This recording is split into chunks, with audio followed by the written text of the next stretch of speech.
They said the dead should rest in peace, but no one ever asked what happens when the dead were never at peace to begin with. And in a city that slowly forgot how to listen, the silence began to grow, unnoticed at first, hidden beneath the noise of daily life, until night after night something shifted, something subtle and wrong. And it started where people rarely looked for long, the graveyards, where the soil no longer stayed still, where graves were opened not with chaos, but with care, edges clean, coffins uncovered like secrets being revealed rather than stolen. And then the posters appeared, spreading across walls, alleys, bus stops, covering the city in quiet accusation, each one carrying a face, a name, and a single word written in bold: guilty.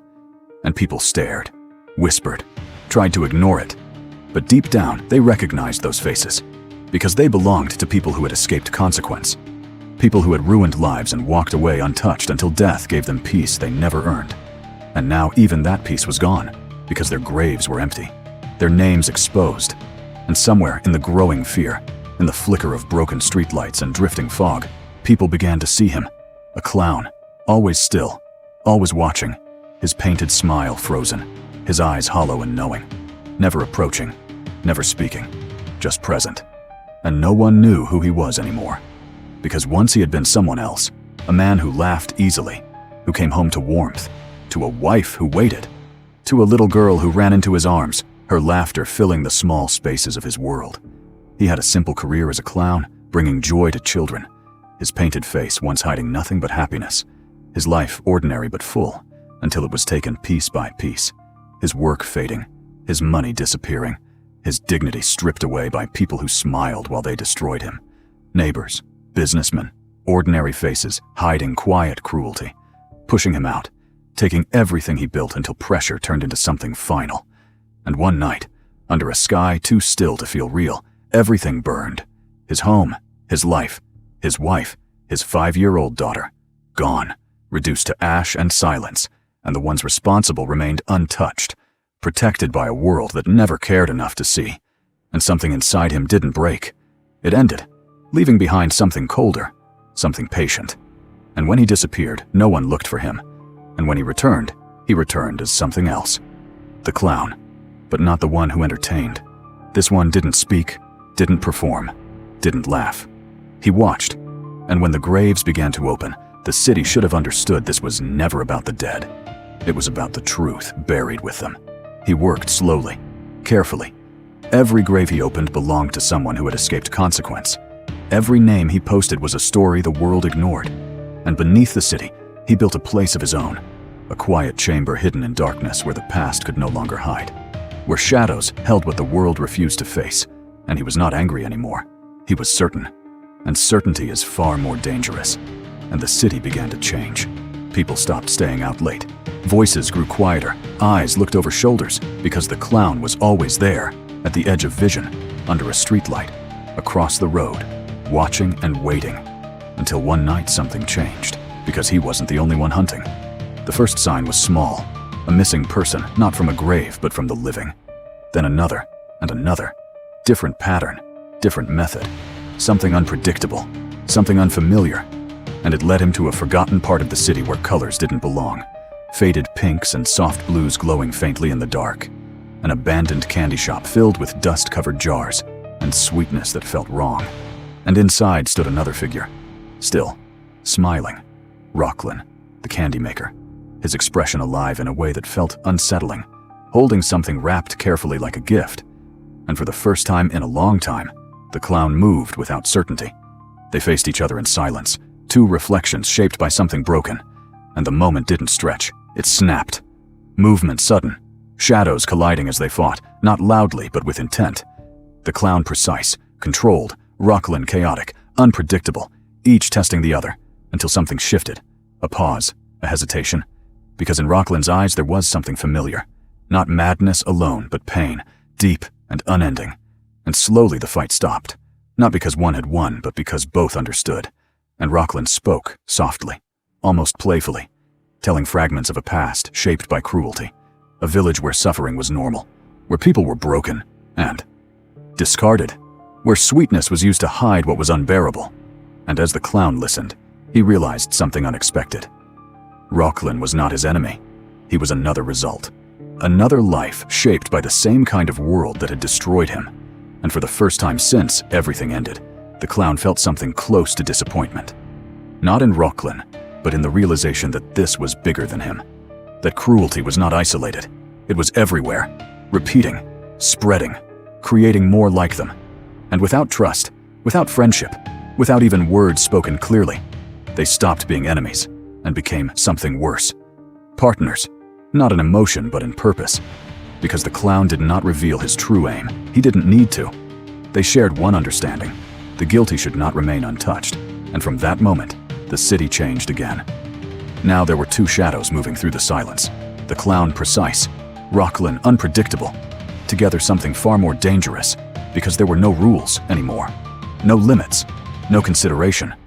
If guilt existed, it would be found, and it would not be buried again. The posters spread faster, disappearances increased, fear became constant. Because this was no longer just justice. It was something absolute, something inevitable. The underground chamber grew, the city grew quieter, and the shadows grew longer. People stopped asking if they were real, because the question had changed to when they would come. And somewhere in the endless night, the clown still sits beneath broken lights, watching the world that created him. While somewhere nearby, a faint sweetness lingers in the air, marking the presence of something just as broken, just as inevitable. Two stories, one outcome. Because when the world creates monsters, it doesn't get to decide what they become. And in this city, they became everything the darkness was waiting for. And for a while, it almost felt like balance had returned.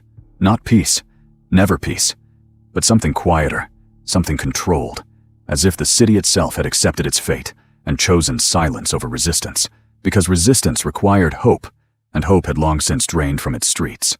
But certainty, that cold and patient force driving the clown, does not stay contained forever, and neither does chaos, which lived inside Rocklin like a second heartbeat, unpredictable, restless, growing louder with every passing night. And slowly, almost imperceptibly, their paths began to shift, because while the clown watched, studied, chose with precision, Rocklin enjoyed, lingering too long, leaving traces that didn't belong, small signatures hidden in sweetness, patterns that didn't match the quiet order the clown had built.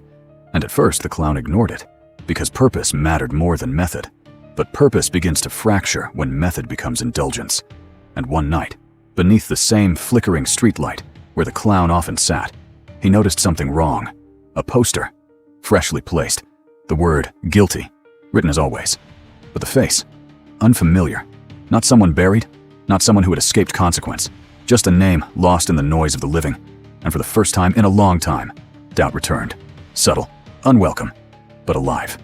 And doubt, once it begins, spreads faster than fear.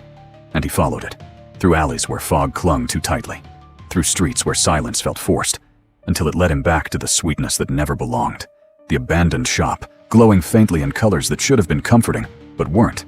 And inside, Rocklin stood again, smiling as if nothing had changed, as if everything was exactly as it should be. And this time, there was no hesitation, no reflection, only tension. Sharp and immediate, because the clown understood now. They were never the same, never driven by the same certainty, only briefly aligned by shared ruin. And Rocklin tilted his head, amused, as if he had been waiting for this realization, as if this moment was inevitable from the very beginning. And when he spoke, it wasn't to explain, it was to question, to challenge, asking why guilt needed proof, why suffering needed justification, why the world deserved such careful judgment when it had never offered any in return. And the clown didn't answer, because answers belonged to doubt. And doubt was something he could no longer afford. But something had already shifted, because once you see the line, you can't unsee it. And Rocklin had never believed in lines, only in the freedom beyond them. And in that quiet, suffocating space between them, the partnership finally revealed itself for what it truly was: temporary, fragile, a collision rather than a bond. And outside, the city remained unaware, still drowning in its own fear, still mistaking patterns for protection, still believing that monsters followed rules. And as the night deepened, the shadows stretched again. But this time, they no longer moved together, because when monsters are created by the same world, they don't always share the same end. And somewhere beneath the flicker of dying lights, The clown stood alone once more, watching, waiting. But now, not just for the guilty, but for something else entirely. Something closer, something inevitable. Because the greatest threat was never the city, never the people, never even the past. It was what happens when two broken things stop understanding each other. And in the silence that followed, something new began, quieter than before, darker than anything that came before it. Because this time, there would be no posters, no warnings, no careful selection, only a slow, creeping realization that the rules were gone, completely gone. And when that realization finally reached the surface, when the city finally understood what had changed, it wouldn't be fear that filled the streets. It would be something far worse, something empty, something final. Because in a world that creates monsters, the only thing more dangerous than one is when they turn on each other.